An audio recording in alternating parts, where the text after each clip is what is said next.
আমরা আজকে আপনারা জানেন সকাল থেকে ভোট শুরু হয়েছে সকাল 9টা থেকে। আমি বাংলাদেশ ইসলামী ছাত্র শিবির সমর্থিত অদম্য জবিয়ান ঐক্য প্যানেলের ভিপি প্রার্থী হিসেবে আমাদের আইন বিভাগের কেন্দ্র পড়েছে আমাদের ম্যানেজমেন্ট স্টাডিজ ডিপার্টমেন্টের 215 নম্বর রুমে। আমি এখানে মাত্র ভোট দিয়েছি। আলহামদুলিল্লাহ আমরা ভোটের পরিবেশ সুন্দর দেখেছি। ভোট কেন্দ্রের ভিতরে এবং বাহিরে আমাদের পরিবেশ সুন্দর এবং সাবলীল আছে। আমি বিশ্বাস করি এবং আমাদের প্যানেল এবং সংগঠনের পক্ষ থেকে আমরা মনে করি যদি নির্বাচন কমিশন এবং রাষ্ট্রীয় প্রশাসন তাদের এই নিরপেক্ষতা ধরে রাখতে পারে শেষ পর্যন্ত, তাহলে যে পরিবেশ আছে এখানে সুষ্ঠু অবাধ এবং নিরপেক্ষ নির্বাচন বাস্তবায়ন করা সম্ভব ইনশাআল্লাহ। আর নির্বাচনের আগে আমরা জগন্নাথ ইউনিভার্সিটির অধিকাংশ মেধাবী শিক্ষার্থী ভাই বোনদের কাছে যাওয়ার চেষ্টা করেছি।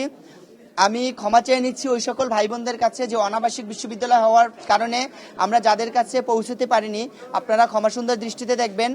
আমাদের শিক্ষার্থী ভাই বোনেরা আমাদের যেভাবে আশ্বস্ত করেছে, এতে আমরা মনে করি যে অন্যান্য ক্যাম্পাসগুলোতে আমাদের সম্মানিত মেধাবী শিক্ষার্থী ভাই বোনেরা যেভাবে বাংলাদেশ ইসলামী ছাত্র শিবির সমর্থিত প্যানেলের উপরে ভরসা রেখেছেন, আমি মনে করি জগন্নাথ ইউনিভার্সিটির সম্মানিত শিক্ষার্থী ভাই বোনেরা তারা আর ব্যতিক্রম করবে না ইনশাআল্লাহ।